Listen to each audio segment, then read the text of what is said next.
Hello everyone. Today I will show you how to fix iPhone not connecting to Wi-Fi or Wi-Fi problem. So the very first fix is to restart your iPhone. Turn off your iPhone, wait for a few seconds and turn it back again. Try connecting to Wi-Fi. The second fix is to toggle flight mode off. Open control center, turn on flight mode and turn it off again and try connecting to Wi-Fi. If this also does not fix your problem, then step 3 is disable Wi-Fi assist. Go to settings.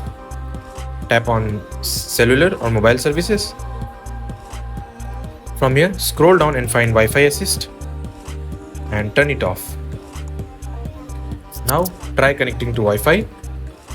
If after turning it on, go to settings and just turn on networking and wireless again. Now try to fix your Wi-Fi. If it connect, okay. If it does not, let's move to another step. If this also does not fix a problem, let's move to another step. Go to settings. From here, tap on privacy and security.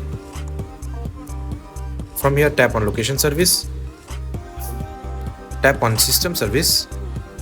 From here, scroll down and find networking and wireless. Turn it off.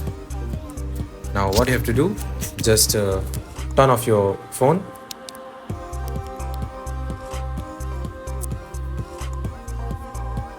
And turn it on. The last step is to simply reset network settings.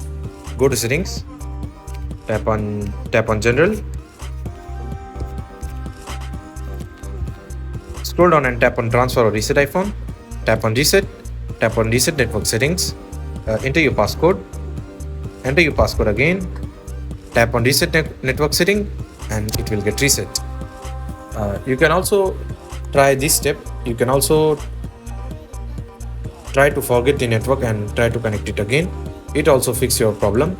Simply hold it and tap on it and tap on forget this network and enter your passcode and try connecting again. So these are the fixes which you can try. These are the steps. That's it. Thanks for watching. See you in next tutorial.